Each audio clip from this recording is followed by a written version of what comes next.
Hello everyone and welcome back to my channel Sip of Life with Kairav. নতুন বছরের নতুন একটা দিন আর নতুন ফার্স্ট আমাদের আউটিং। হ্যাঁ, আউটিংটা কোথায়? রাস্তাটা দেখে অবশ্যই চিনতেই পেরেছো, শিলং এর দিকে। কিন্তু এবার আমরা শিলং যাচ্ছি না, যাচ্ছি আমার হাজবেন্ডের অফিসের প্রোগ্রামে। ওদের প্রত্যেক বছরই না একটা পিকনিক হয়, সেটাকে ওরা ফ্যামিলি ডে বলে, ফ্যামিলি গেট টুগেদার বা ফ্যামিলি ডে। তো এবার সেটা হচ্ছে মে ফেয়ারে। যথারীতি দিবাকর একটা বড় অকেশনের দায়িত্বে আছে, তার জন্য ও আগে আগেই চলে গেছে। আমি বলেছি তুমি চলে যাও, কারণ আমাদেরকে নিজে রেডি হয়ে বের হওয়াতে একটু প্রবলেম হয়ে যায়, তাই ও আগে ভাগেই চলে গেছে। ওর সাথে ওখানে গিয়েই দেখা হবে। আমি, ছেলে, মেয়ে, আমরা তিনজনে যাচ্ছি। ফুল অন মস্তি মুড। বাবাইও যাচ্ছে, কারণ ফ্যামিলি ডেতে সবার প্রেজেন্ট থাকাটা ভালো। আর যদি সুযোগ পাই মাঝখানে পাঠিয়ে দেবো ওকে। তো চলো যাই আমরাও।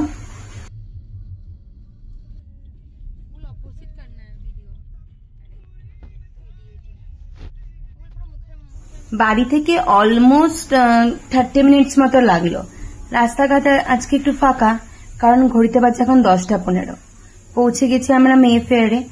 আগে না এটা ছিল স্প্রিং ভ্যালি, এখন এটা নতুন নাম মে ফেয়ার। ভীষণ সুন্দর প্রপার্টিটা। যারা আমার সাথে আগেও বন্ধু হয়ে আছো তারা জানো এখানে আমরা লাস্ট ইয়ারও এসেছিলাম। ঢুকতেই দুখানা রাইনো, আমাদের আসামের বলা যেতে পারে রাইনোই ফেমাস। সবাই আসামকে ওয়ান হর্ন রাইনোর জন্যই চেনে। পৌঁছে গেছি আমরা এখানে।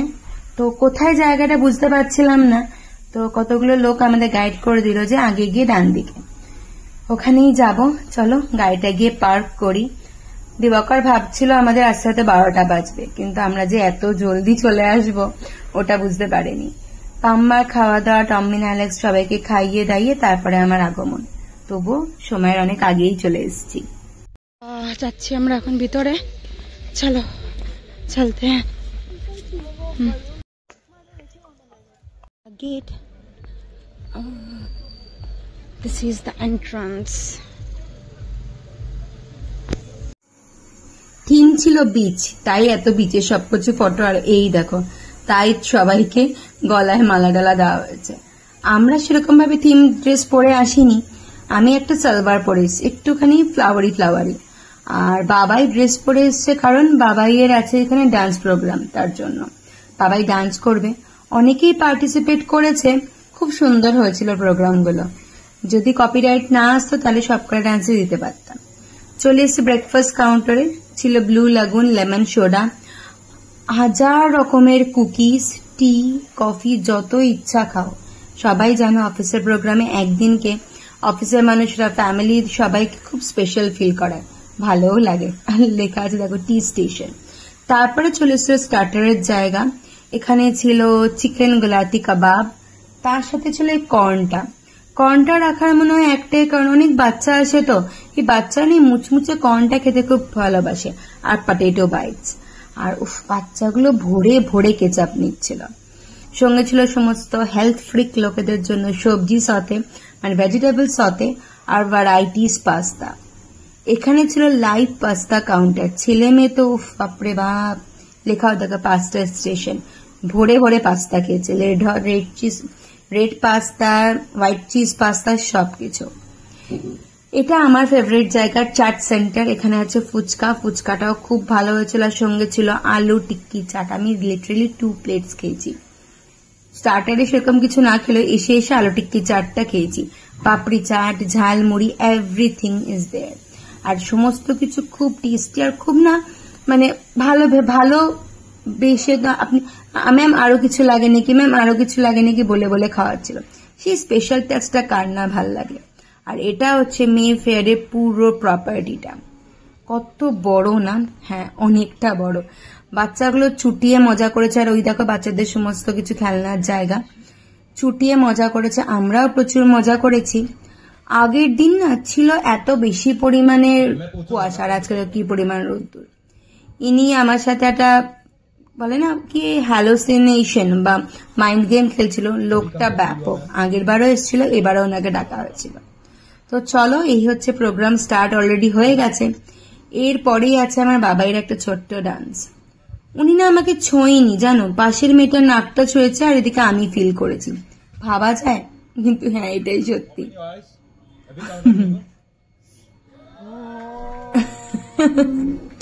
সত্যি খুব ভালো হয়েছিল প্রোগ্রামটা। এনার প্রত্যেকবারে এনার যে সেশনটা হয় সবাই আমরা ভীষণ পরিমাণে এনজয় করি।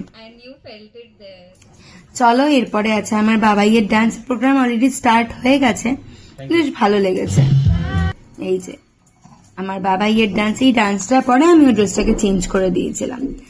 গানটা দিতে পারলে খুব ভালো লাগতো, তোমাদেরও খুব ভালো লাগতো, কিন্তু অ্যাজ ইউজুয়াল কপিরাইটের জন্য দিতে পারিনি। এবার হচ্ছে কি, ইয়েস এবার হচ্ছে লাঞ্চ মেনু। ফার্স্টে ডেজার্টটা দেখালাম, কেন জানো? এত টেস্টি ডেজার্ট, ওয়াও! আর এই ছোট ছোট মিনি মিনি কেকগুলো ভীষণ টেস্টি হয়েছিল। সবাই মনোযোগ সহকারে এত কেক খেয়েছে। আর এই যেটা কাস্টার্ড পুডিং ছোট্ট করেছিল, খুব ভালো ছিল। আর রসমালাই, ওয়াও! আমি তো নিজে 4টে রসমালাই খেয়েছি। বুবুলো অনেক খেয়েছে। আর বাচ্চাগুলো না রসমালাই আর গোলাপ জামুন খাওয়ার জন্য ঘুরে ঘুরে ঘুরে ঘুরে ঘুরে ঘুরে ঘুরে ঘুরে আসছিল। খাবার খেতে কে না পছন্দ করে। চলে এসছে আমার মেন খাবার। এখানে এটা ছিল স্যালাড কাউন্টার, গাজর, লেবু, টমেটো, শসা, পেঁয়াজ আর কি বলবো সব রকমের চিজ। আর সঙ্গে ছিল raita. Raita is very good, কারণ রায়তাটা খেলে না ওই সময় এত রোদ্দুরের মধ্যে ঘোরাঘুরি তো শরীরটা চিল থাকে। আর তার সাথে ছিল এখানেও ম্যাক্রনিজ, ফ্রুট স্যালাডস, আর সঙ্গে ছিল দহি বাড়াটা। আই জাস্ট লাভ দহি বাড়া, আই ডোন্ট নো ওয়াই, কিন্তু আমার দহি বাড়া খেতে খুব ভালো লাগে। দহি বাড়াটা খুব ভালো ছিল, আমি 2 কি 3টে দহি বাড়া খেয়েছিলাম। সঙ্গে ছিল প্লেন ডাল, তারপরে সঙ্গে ছিল ডাল মাখনি। আর ওরা লাইট কাউন্টারে না ডাল মাখনি যদি বলো আর একটুখানি ক্রিম দিয়ে বানিয়ে দিচ্ছিল। সবজি সতে, ভেজের ছিল 4 থেকে 5টা আইটেম। তারপরে আলু পিটিকা পছন্দ, কারণ ডাল মাখনি ছিল সঙ্গে আলু পিটিকা খুব ভালো লাগলো খেতে। আর সঙ্গে ছিল chicken egg fried rice, veg Manchurian, আর তার সাথে ছিল তোমার চিকেন। ননভেজ কাউন্টারের মধ্যে ছিল চিকেন আর ফিশটা খেতে খুব টেস্টি ছিল। আর ফিশের পিসেস গুলো অনেক বড় বড় ছিল। আর না যেহেতু অনেক মানুষ ছিল না একসাথে, আর লাঞ্চের সময় একসাথে সবার খুব খিদে পেয়ে যায়, লাঞ্চ কাউন্টারটা না দুদিকে করে দিয়েছিল ওরা, তো তার জন্য মানুষের খাবার নিতে কোনো রকমের অসুবিধা হয়নি। আরেকটা জিনিস যেটা খুব ভালো করেছিল, চাউমিন ছিল, আর সঙ্গে ছিল 2 soup, veg soup, non veg soup, আর সঙ্গে সঙ্গে ফ্রেশ বান ছিল, মানে fresh bread, which is very tasty. এইটা ছিল পুরো মানে খাবার জায়গা। আর তার সাথে মিম ফেয়ারের মেন আকর্ষণ সেটা হচ্ছে এই মন্দিরটা, যেখানে আমাদের প্রোগ্রামটা হচ্ছিল তার ঠিক সাইডে ছিল শিব ঠাকুরের মন্দির, যেটা বেসিক্যালি মানে আমার খুব ফেভারিট, কারণ সেখানে শিব ঠাকুরের সাথে সাথে সমস্ত ঠাকুর ছিল। আর ওখানে প্রত্যেকবার সকালবেলা সন্ধ্যের সময় পুজো হয়। এই ছিল পুরো প্রোগ্রামটা। এখন আমাদের বাড়ি ফেরা পালা। আর দেখতেই পাচ্ছ বাড়ি ফিরতে ফিরতে প্রায় আমাদের অনেকটা লেট হয়ে গেছে, অ্যারাউন্ড 7:30 বাজে। বাবাইকে অনেক আগেই পাঠিয়ে দিয়েছিলাম, কারণ একটাই যে বাবাইয়ের পরীক্ষা আছে কালকে, তো সবকিছুর সব দিক ম্যানেজ করে চলতেই লাগবে, না চললে তো হবে না। তো এটাও জরুরি, সেম ভাবে আমার ছেলে মেয়ের দিকটা দেখাও জরুরি। তাই কখনো কখনো ভাবি অ্যাজ এ মা কতখানি জিনিস ম্যানেজ করতে লাগে। আজকের দিনটা আমি অফিস থেকে ছুটি নিয়েছিলাম, রিজনটা একটাই যে দিবাকর অফিসে যেতে লাগে। এই একটা দিন ফ্যামিলি ডে, যদি আমরা সবাই মিলে সে জায়গায় না যাই তাহলে ফ্যামিলি ডেটা ঠিক না প্রপারলি ফ্যামিলি ডে হয়ে ওঠে না। কারণ এদের এত দিনের মেহনত, সত্যি কথা এদের এত দিনের, মানে আমি তো দেখেছি প্রত্যেকটা মানুষ কিভাবে এখানে মেহনত করছিল এই প্রোগ্রামটাকে সাকসেসফুল বানানোর জন্য, তাই আসতে তো লাগতোই। তো চলো বাই বাই।